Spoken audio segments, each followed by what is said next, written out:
Hey team, this is Chris Abraham from GOHacademy. Welcome to round 2, where we're going to be doing more math, a lot of math from all the different teacher certification exams.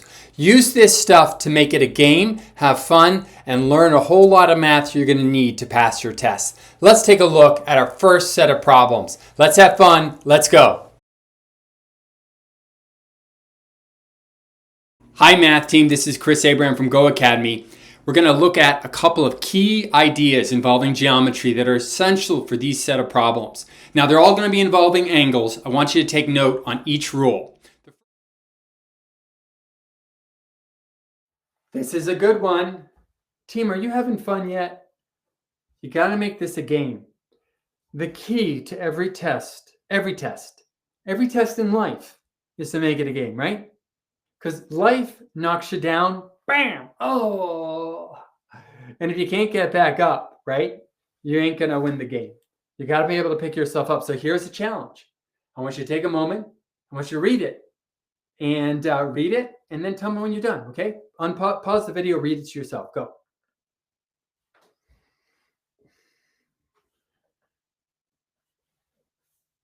All right, team, you had time to read it over, correct? You have some of the same things. We have a regular octagon. Now, you've already memorized a lot of information about regular octagons, right? Like, who remembers this about regular octagons?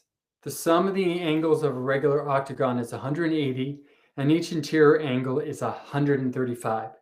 You memorized that, right? So now when you have this question, you know that each of these angles here is 135, right? That's something that you've memorized. Here's something else that you might have memorized: an isosceles triangle. Isosceles triangles are when we have a triangle where two angles are equal and their corresponding sides are equal. So if this is, let's say, 72, this is 72, we have two angles that are equal and their corresponding sides are going to be equal too. We're told that this angle here is 72. So technically, we don't know what these angles are. So I'll call this x. But we do know it's isosceles, so that means here that this angle and this angle are the same. So we could solve for x by doing 2x plus 72 is equal to 180, right? And we could solve for x doing some basic algebraic computation by subtracting 72 from both sides. Canceling it out here, we get 2x is equal to, what's 180 minus 72? I feel like I've done this. 108. Look at all the numbers that repeat in these problems. Let's divide by 2 to solve for x. Again, numbers are repeating, right? X is equal to 54. I've seen that before, right? What does that mean? It means that each one of these angles here is 54. Each one of these is 54, 54. All these are 54, right? Okay, now let's dig a little bit deeper. Now, a lot of times teachers are really tempted to, when they look at this shape, they get to this as 135. And they're like, okay, I figured out this is 54, this is 54. And they look at this shape and they think, oh, these are straight lines. And when we have straight lines, we have vertical angles. Meaning if this is like 135, this has got to be 135. So they're right away like 135, this is 135. And they're like, bam, the answer is A. Do you see that? Do you see that answer? It's right there waiting for you, ready for you to grab it. Did you grab it? I know that if I saw a regular octagon, that might be the first thing to grab, right? That's a trap.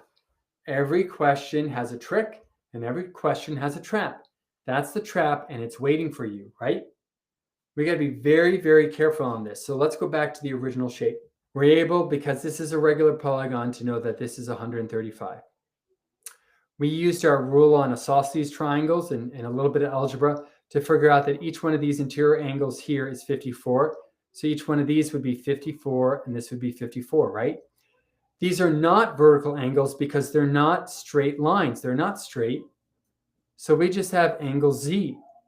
Now we do know that when we add these up, it forms a circle.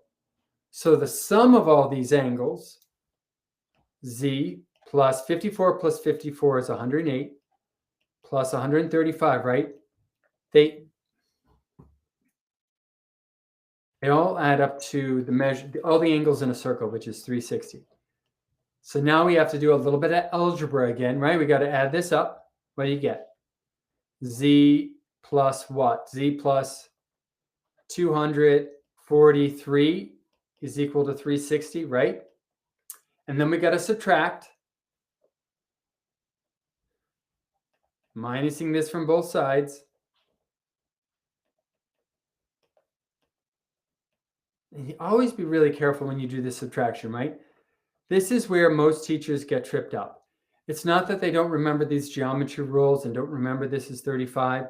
It's not that they're not able to do know how to set up the equation. It's actually doing the subtraction and addition and multiplication, right? It comes down to this right here. Can you do 360 minus 243 and do the regrouping? This is where most of the mistakes happen. And it's the basic number sense, right? Where we're doing this and regrouping. So let's do it very carefully. We can't take away 3 from 0, so we got to turn this into a 5 and this into a 10, right? 10 minus 3 is 7. This is a 5 minus 4 is 1. 3 minus 2 is 1. The answer to Z is 117. Now, team, again, practice this one because it's not going to be the geometry. It's really not going to be even the algebra. It could just be for you, when you come down to it, you make a mistake with the number sense. And when you make a mistake with the number sense, right, guess what?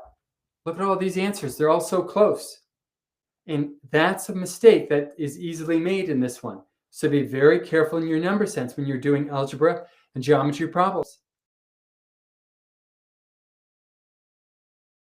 Now, team, every problem has a trip, and sometimes they have more than one. Do you see how this is 135? The first trip is to think that this one here is a vertical angle, and that's 135 true. So that's definitely a trip. Here's the second trip, okay? You're looking at this shape, and you're like, this looks kind of like a pentagon. Like this one right here, right? You're like, that's a pentagon. And then you're like a pentagon, and you're like, each one of these is 108. So do you see how you might have been like, 108? Now that's like a double oopsie whoopsie, right? I mean, that's like an oopsie whoopsie where you're like, you know what? You're like, that's 108, and these are straight lines, so that's got to be 108. And guess what? That is the second most common mistake. So look, they're waiting for you here, they're waiting for you here, right? See how tricky it is? And like, who's going to be like 117? That's like an odd, weird number. Who would get that, right? Your mind, when you look at a shape like this, is going to lean towards numbers that you've seen before, right? So why would you choose 107 if you're rushing? Your mind might make the jump, make a mistake. So slow down. Do your algebra, geometry, and number sense very, very carefully on this problem, okay? All right, team. I hope you've enjoyed these problems. I got one more for you, and then we're going to go into a new section. If you're liking this stuff, I want you to give it a big thumbs up. And maybe you should check out a GOHacademy workshop. I don't know. Maybe you might get something out of it. I'm sure you will. So go to GOHacademy.com and check it out, okay? Now let's keep going.